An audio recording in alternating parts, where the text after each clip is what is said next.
Dear students, इस video में हम चर्चा करेंगे हनी बी या मधुमक्खी के अंदर मॉर्फोलॉजी या आकारिकी के बारे में। मॉर्फोलॉजी या आकारिकी शब्द हम कह सकते हैं कि किसी भी जंतु के बाह्य रूप, रंग या आकार और आकृति बताने के लिए ये शब्द वो प्रयुक्त किया जाता है। तो आकार और आकृति की दृष्टि से हम कह सकते हैं कि मधुमक्खियों के 3 कास्ट या 3 प्रभेद एक दूसरे से अलग अलग दिखाई देते हैं। इसलिए हम ये कह सकते हैं कि हमें यहाँ पे अलग अलग इनके बारे में बात करनी होगी। सामान्य यदि कैरेक्टर माने तीनों का, तो हम कह सकते हैं कि क्वीन, वर्कर और ड्रोन तीनों का शरीर सिर, वक्ष व उदर में यानी हेड, थॉरेक्स और एब्डोमेन में डिवाइड होता है।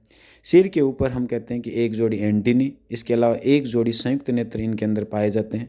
थॉरेसिक रीजन के अंदर हम ये कह सकते हैं कि 3 जोड़ी वॉकिंग लेग या टांगें पाई जाती है। इसके अलावा सामान्यतः एक जोड़ी पंख इनके थॉरेसिक रीजन में पाए जाते हैं। उसके बाद में इनका एब्डोमिनल रीजन या उदर वाला भाग है वो एक दूसरे में डिफरेंट होता है या भिन्न होता है। तो इन कैरेक्टर्स में थोड़ी थोड़ी भिन्नता होती है। इसके आधार पर इनको अलग अलग पहचाना जाता है या इनके अलग अलग प्रभेद पाए जाते हैं। मैंने पिछले वीडियो में बताया था कि एक ही जाति के सदस्यों में अलग अलग रूपों का पाया जाना पॉलीमॉर्फिज्म या बहुरूपता कहलाता है। अब यदि मधुमक्खियों में इसके बारे में बात करें तो सबसे पहले हम बात करते हैं रानी मक्खी या क्वीन के बारे में। रानी मक्खी या क्वीन छत्ते का सबसे बड़ी साइज वाला सदस्य होती है। ये संख्या में केवल एक होती है छत्ते के अंदर, और एक छत्ते के अंदर जितनी भी मक्खियाँ होती हैं वो सारी की सारी इसकी संतान होती है। रानी मक्खी है उसको छत्ते में आसानी से इसलिए पहचाना जा सकता है कि इसका जो पिछला भाग, एब्डोमिनल पार्ट, उदरीय भाग जो होता है वो पॉइंटेड और बड़ा होता है। ये हम कह सकते हैं, इस तरह यहाँ दिखाई दे रहा है। इसके अलावा इसकी जो टांगें या लेग्स जो होती है वो स्ट्रांग होती है। इन टांगों या लेग्स की सहायता से ये छत्ते के अंदर मूव करती है, हम ये कह सकते हैं।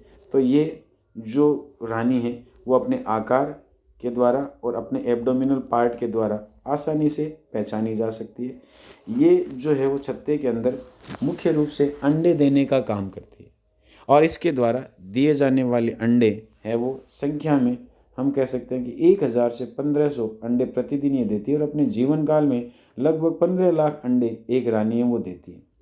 रानी मक्खी के अंदर डंक पाया जाता है, लेकिन उसका इस्तेमाल वह दूसरे जंतुओं के ऊपर न करके सामान्यतः सजातीय जंतु जो होते हैं उनके ऊपर करती है। और सजातीय जंतुओं में हम कह सकते हैं कोई दूसरी रानी जिसको इसे समाप्त करना होता है उसको ये डंक मारकर समाप्त कर देती है। मधुमक्खी रानी जो होती है उसके अंदर ये जो डंक होता है वो एग लेइंग ऑर्गन या ओविपोजिटर है उसका हिस्सा है वो माना जाता है, जबकि वर्कर के अंदर यही डंक जो होता है उनका लास्ट एब्डोमिनल पार्ट है वो माना जाता है। इसके अलावा हम कह सकते हैं कि रानी का जो प्रमुख कार्य होता है छत्ते को नियंत्रण में रखना। इसके लिए वो क्वीन सब्सटेंसेज या रानी पदार्थ है जो कि एक फिरोमोन होता है उसका स्रावण करती है। उसके द्वारा छत्ते के अन्य सदस्य वो सम्मोहित अवस्था में रहते हैं एक तरह से, और डिसिप्लिन्ड मैनर में वर्क करते रहते हैं या काम करते रहते हैं। जब किसी छत्ते के अंदर रानी समाप्त हो जाती है तो दूसरी रानी है उसको बिठाया जाता है, तब तक वो छत्ता है वो थोड़ी देर के लिए अस्त व्यस्त है वो हो जाता है।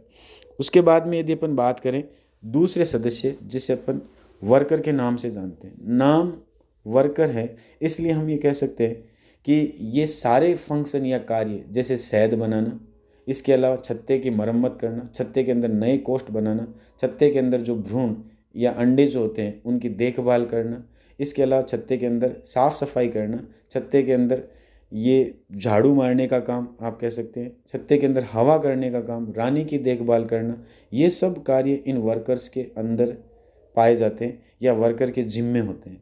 वर्कर का जो शरीर होता है वो वैसा ही होता है, सिर, वक्ष और उदर में विभाजित, लेकिन ये अपनी सबसे छोटी साइज़ के द्वारा आसानी से छत्ते के अंदर पहचानी जा सकती है। इसके अलावा इनकी जो आँखें होती है वो साइज में छोटी होती है, और जो एब्डोमिनल पार्ट है पीछे वाला वो लगभग विंग्स या पंखों के द्वारा ढका हुआ होता है। और हम ये कह सकते हैं कि इनके अंदर अंडे देने की क्षमता नहीं पाई जाती, ये स्टेराइल सदस्य होती है, हालांकि संख्या में ये सबसे ज़्यादा होती है। पिछले वीडियो में हमने बात की थी कि इनकी संख्या जो होती है वो लगभग 60,000 के आसपास होती है एक छत्ते के अंदर। और ये जो डंक है उसका इस्तेमाल अन्य जंतुओं पर करती है, बचाव के लिए या डिफेंस के लिए डंक का इस्तेमाल करती है।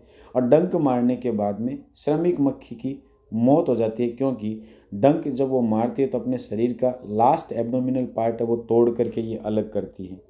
इसके अलावा श्रमिक मक्खी के बारे में ये कहा जा सकता है कि ये जो अपने आप को सर्वस्व न्योछावर करने वाली यूसोशियलिटी इसको कहा जाता है इथोलॉजी में या व्यवहारिकी के अंदर इस घटना को, कि कोई जंतु अपने सजातीय साथियों के लिए या सजातीय सदस्यों के लिए अपना सर्वस्व न्योछावर कर देता है। तो वर्कर जो मक्खी होती है वो इसका सबसे अच्छा एग्जाम्पल है, वो मानी जाती है।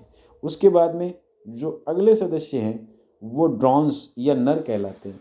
नर या ड्रोन्स है, उनका काम इतना ही होता है कि न्यूपचुअल फ्लाइट या कामद उड़ान के दौरान ये रानी मक्खी को स्पर्म डोनेट करने का काम करते हैं। ये छत्ते के जो सदस्य होते हैं वो श्रमिक के बाद दूसरी सबसे ज़्यादा संख्या वाले सदस्य होते हैं। इनकी संख्या एक छत्ते के अंदर 100 से 300 के आसपास होती है और ये साइज़ में रानी मक्खी के बाद दूसरे बड़े सदस्य होते हैं और श्रमिक की तुलना में ये बड़े होते हैं। इनको आसानी से पहचाना जा सकता है क्योंकि इनकी आँखें है वो श्रमिक मक्खियों की तुलना में बड़ी होती है।